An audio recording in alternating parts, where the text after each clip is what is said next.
إن الحمد لله نحمده ونستعينه ونستغفره ونعوذ بالله من شرور أنفسنا ومن سيئات أعمالنا. من يهده الله فلا مضل له ومن يضلل فلا هادي له، وأشهد أن لا إله إلا الله وأشهد أن محمدًا عبده ورسوله.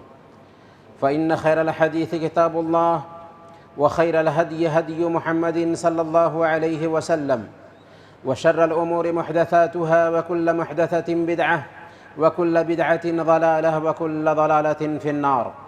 فأعوذ بالله السميع العليم من الشيطان الرجيم. بسم الله الرحمن الرحيم. وإنك لعلى خلق عظيم. رب اشرح لي صدري ويسر لي أمري واحلل عقدة من لساني يفقهوا قولي. حاضرین جمعہ، بزرگوں اور دینی و ملی بھائیوں، اسلام مکمل نظام حیات ہے، اور اس نظام حیات میں اخلاق کو بہت زیادہ اہمیت حاصل ہے، یہاں تک کہ اللہ کے نبی صلی اللہ علیہ وسلم نے بیان فرمایا، بعثت لأتمم مکارم الاخلاق، مجھے اس لیے بھیجا گیا ہے تاکہ اچھے اخلاق کو مکمل کر دوں۔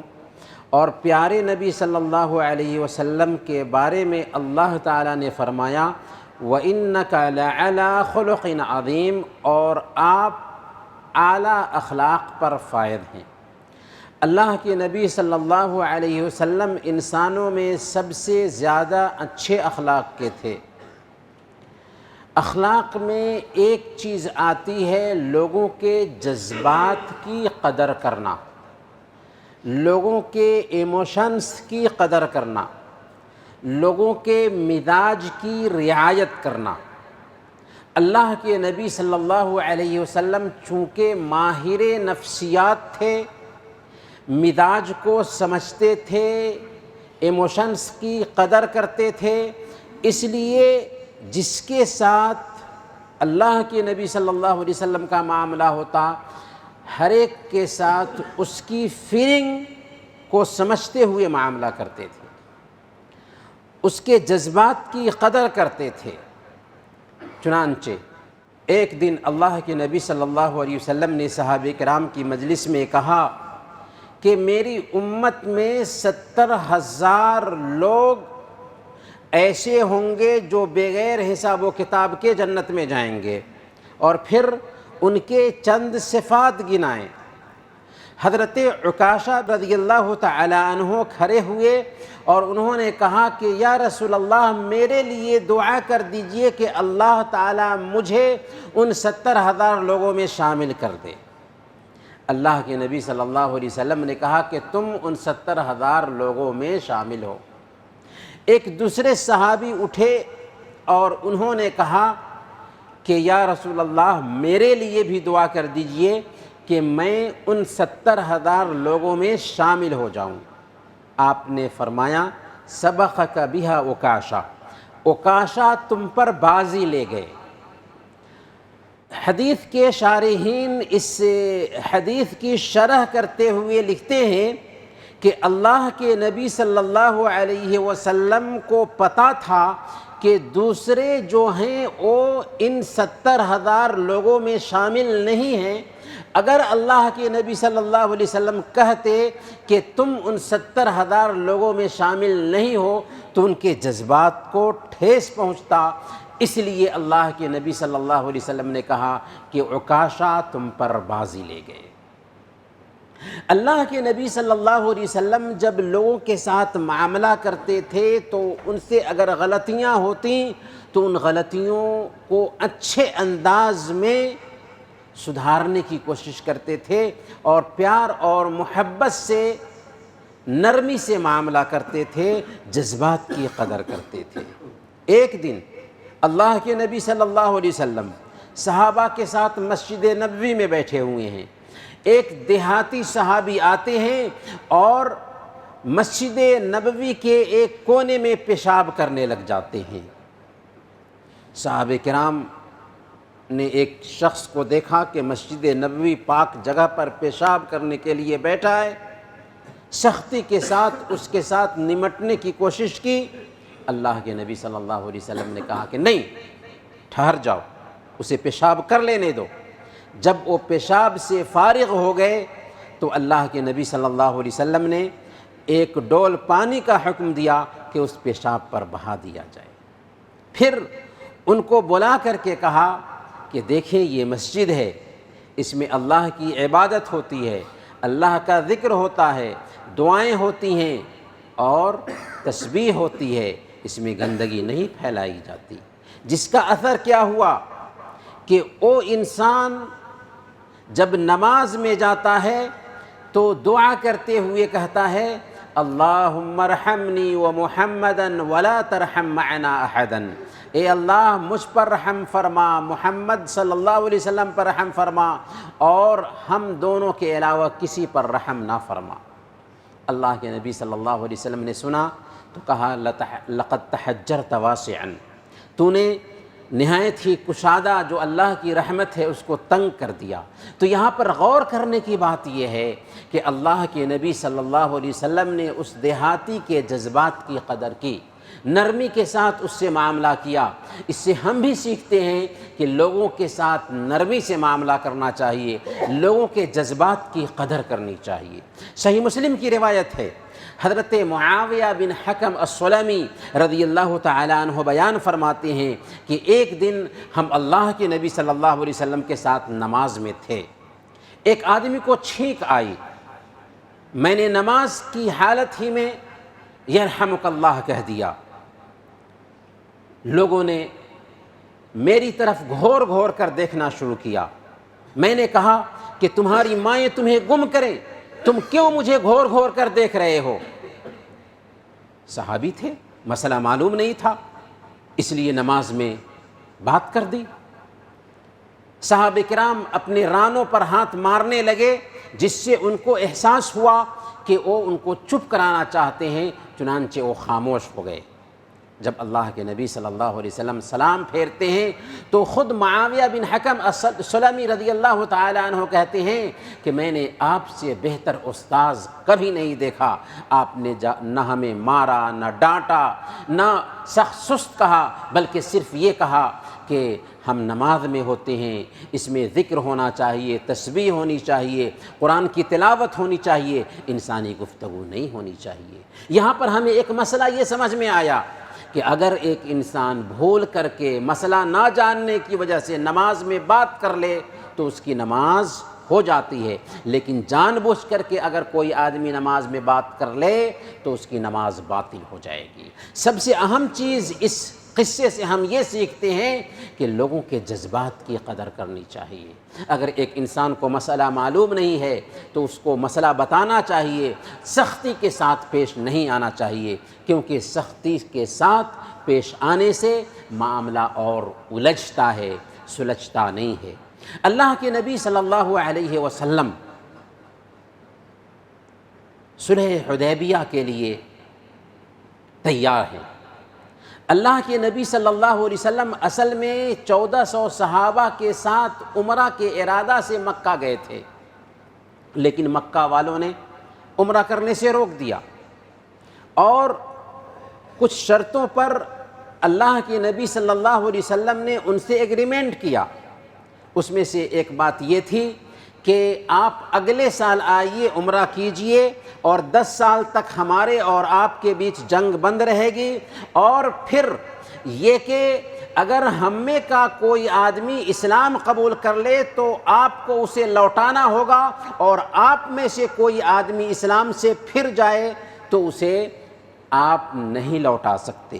یہ شرطیں ایسی تھیں کہ صحابہ کرام کو پسند نہیں آ رہی تھی، کیونکہ صحابہ کرام اللہ رب العالمین کے فیصلے کو نہیں سمجھ رہے تھے۔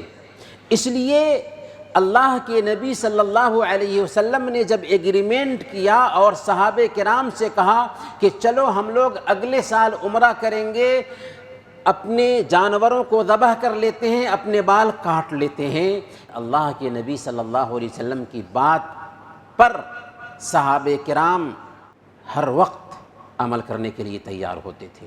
لیکن یہاں پر کوئی صحابی اٹھنے کے لیے تیار نہیں ہے، کوئی صحابی اپنا بال کاٹنے کے لیے تیار نہیں ہے، اپنا جانور ذبح کرنے کے لیے تیار نہیں ہے کہ اللہ کے نبی صلی اللہ علیہ وسلم آخر گر کر کے صلح کیوں کر رہے ہیں۔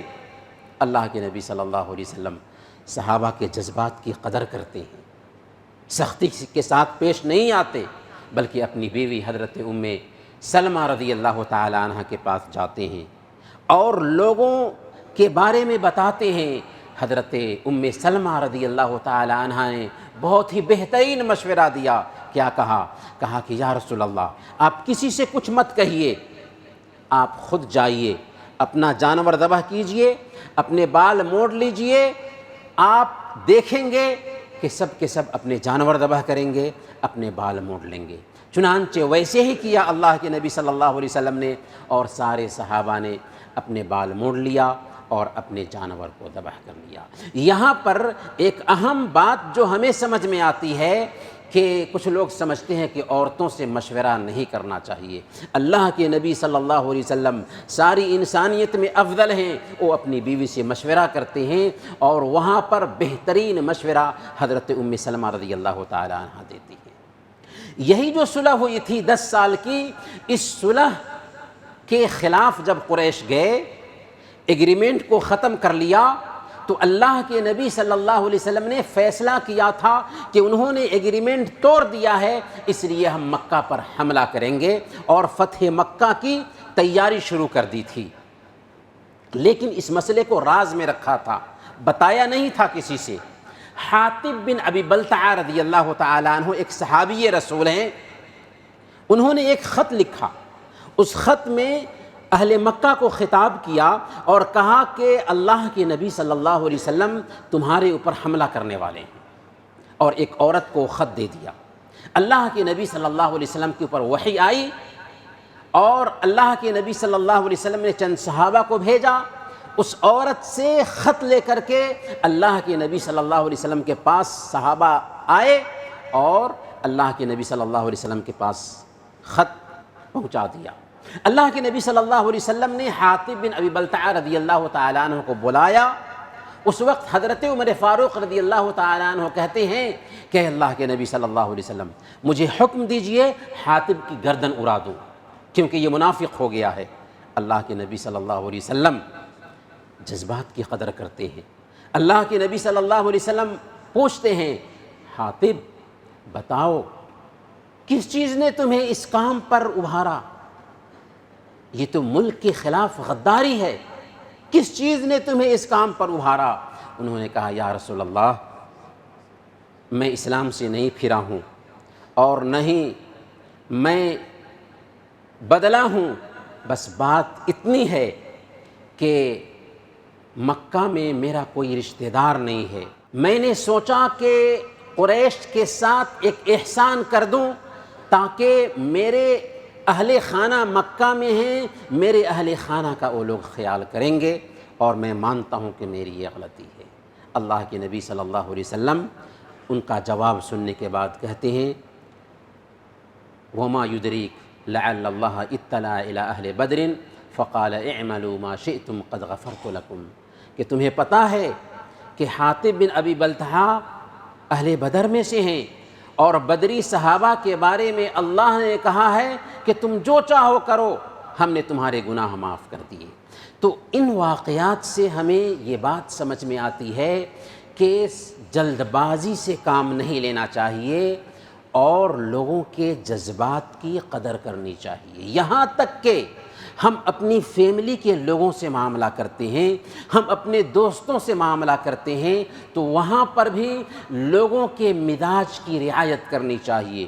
ہر انسان ایک طرح کا نہیں ہوتا، ہر انسان کا مزاج ایک طرح کا نہیں ہوتا، مزاج میں اختلاف ہوتا ہے، لہذا مزاج کی رعایت کرتے ہوئے لوگوں کے ساتھ معاملہ کرنا چاہیے۔ صحیح مسلم کی روایت ہے، اللہ کے نبی صلی اللہ علیہ وسلم نے ارشاد فرمایا، لا یفرق مؤمن مؤمنۃ ان کرہ منہا خلقا رضی منہا آخر، کہ کوئی مومن اپنی مومنہ بیوی کو ناپسند نہ کرے، اگر اس کی کوئی ایک عادت اس کو پسند نہیں ہے تو بہت ساری عادتیں ایسی ہوں گی جو اس کو پسند ہوں گی۔ گویا کہ فیملی لائف میں صرف فیملی لائف نہیں بلکہ اپنے بچوں کے ساتھ بھی معاملہ کر رہے ہیں، دوستوں کے ساتھ معاملہ کر رہے ہیں، تو ان کی خوبیوں پہ نگاہ رکھیے، خامیوں کو نظر انداز کیجئے، پازیٹیو چیز کو دھیان میں رکھیے، مثبت باتوں پہ دھیان رکھیے۔ اس کی وجہ سے کیا ہوگا کہ تعلقات اچھے ہوں گے، اور جذبات کی قدر کیجئے۔ جب جذبات کی قدر ہوتی ہے تو عجیب طریقے سے ہم اس انسان کے دل میں جگہ بناتے ہیں۔ حضرت کعب بن مالک رضی اللہ تعالی عنہ صحابی رسول ہیں۔ اللہ کے نبی صلی اللہ علیہ وسلم نے 3 صحابہ کا سوشل بائیکاٹ کیا تھا۔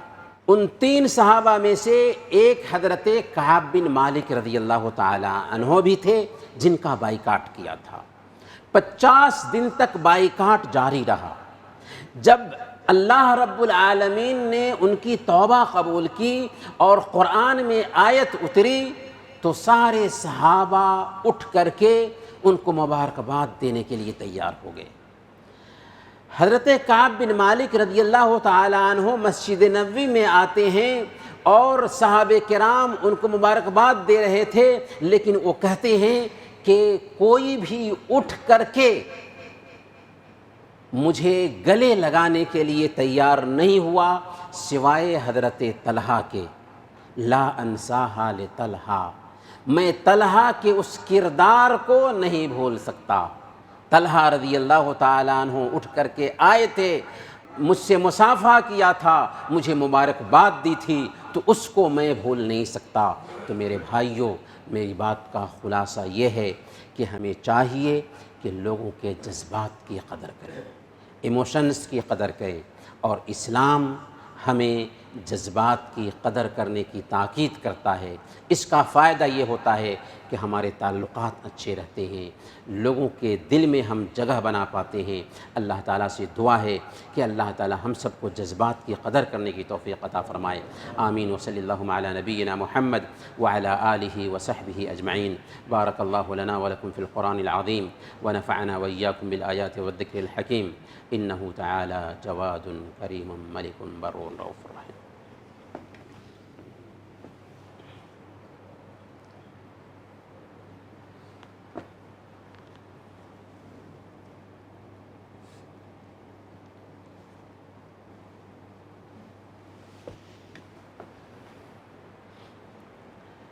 إن الحمد لله نحمده ونستعينه ونستغفره ونعوذ بالله من شرور أنفسنا ومن سيئات أعمالنا، من يهده الله فلا مضل له ومن يضلل فلا هادي له، وأشهد أن لا إله إلا الله وأشهد أن محمدًا عبده ورسوله، فإن خير الحديث كتاب الله وخير الهدي هدي محمد صلى الله عليه وسلم، وشر الأمور محدثاتها وكل محدثة بدعة وكل بدعة ضلالة وكل ضلالة في النار.